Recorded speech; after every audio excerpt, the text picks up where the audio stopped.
یہ نروان حاصل کرنے کا طریقہ یہ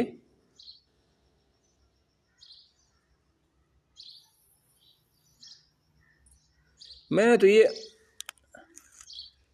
آپ نے شاید آپ اس سے پہلے بھی آپ پڑھے نا ہندو کہہ رہی تھی، وہ آپ کو شاید وہ میں نے آپ کو یہ کہا تھا کہ ہندو میں جو مشترکہ عقیدہ پائے جاتے،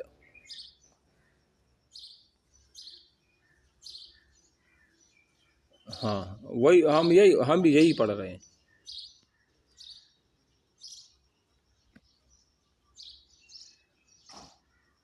ٹھیک ہے ٹھیک،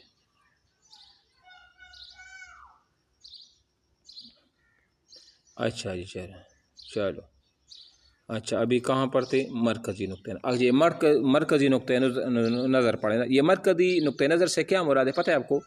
یعنی کہ جب اسلام اور بدھ مت کا ہم موازنہ کرتے ہیں نا، موازنہ بات سمجھ آ رہی ہے نا؟ یہ مرکزی نقطۂ نظر جب ہم پڑھیں گے نا تو اس میں آپ کو سمجھے خلاصہ پیش کرے گا۔ کیا پیش کرے گا؟ وہ خلاصہ پیش کرے گا۔ جب آپ اس مرکزی نقطۂ نظر کو پڑھیں گے تو آپ کو سارا کا سارا بالکل آپ کے سامنے آ جائے گا کہ ہمارے ان کے درمیان کیا فرق ہے۔ اب دیکھو گوتم بدھ نے رسوم عبادات کو بغیر نفس کی اصلاح کے بیکار قرار دیا ہے۔ بغیر نفس کی اصلاح کے رسوم اور عبادات رسمی جو پائی جاتی ہے نا، رسمی، جس طرح ہمارے مسلمانوں میں بھی رسوم اور رسم رواج ہے، ہندو میں بھی ہے، ہر جگہ پر ایک اپنی رسم ہوتی ہے نا، تو گوتم بدھ نے رسوم اور عبادات کو بغیر نفس کی اصلاح کے بعد بیکار قرار دیا کہ جب آپ کی نفس کی اصلاح نہیں ہو، جب آپ کی اندر کی دنیا ٹھیک نہیں ہوگی نا تو آپ کی عبادات کا بھی کوئی فائدہ نہیں اور آپ کی رسوم کا بھی کوئی فائدہ نہیں۔ رسموں کو انہوں نے ایک اصل رکن کی حیثیت دی ہے، ذہن میں رکھ لی یہ چیز۔ اور گوتم بدھ کے پیغام کا مرکزی نقطۂ نظر اصلاح تھا۔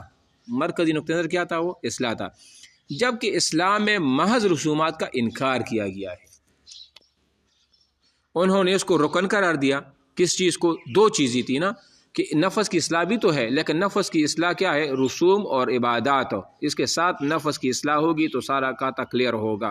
لیکن اسلام نے کیا کیا؟ اسلام نے محض رسومات کا انکار کیا گیا ہے، اور جن عبادات کو فرض قرار دیا گیا ان کا مقصد تقوی اور اصلاح ہے۔ میری بات سمجھ آ رہی ہے؟ انہوں نے کیا کہا کہ نفس کی اصلاح ہوگی، لیکن نفس کی اصلاح بھی کیا ہوگی؟ جب آپ رسومات کو ادا کرو گے اور جب آپ عبادات کو ادا کرو گے اور اس کے ساتھ نفس کی اصلاح ہوگی تو پھر کیا ہوگا؟ یہی کامیابی اور یہی نروان ہے اور یہی سارا کچھ ہے۔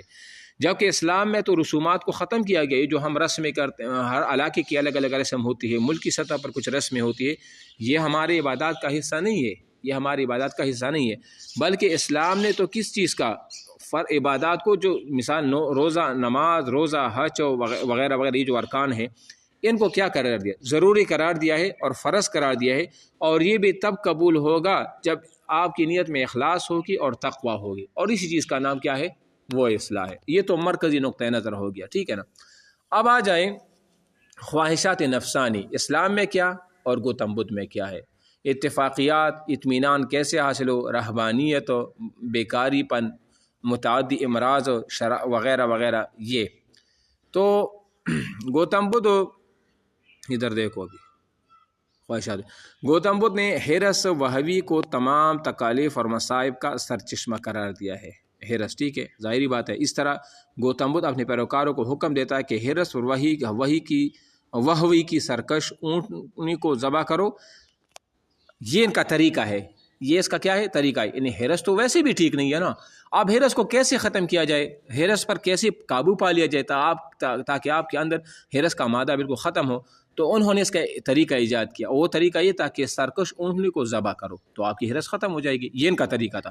جبکہ اللہ تعالیٰ نے قرآن مجید میں خواہشات نفس کو کچلنے کی بجائے اسی دین اسلام کے تابع کرنے کا حکم دیا ہے، اور حدیث میں بھی آتا ہے کہ آپ نے فرمایا لا یؤمن احدکم حتی یکون ہواہ تبعا لما جئت بہ، اور جو شخص اپنی نفس کی پیروی کرے اسلام میں اسی گناہگار اور نادان انسان قرار دیا گیا ہے۔ یعنی کیا مطلب ہے اس کا؟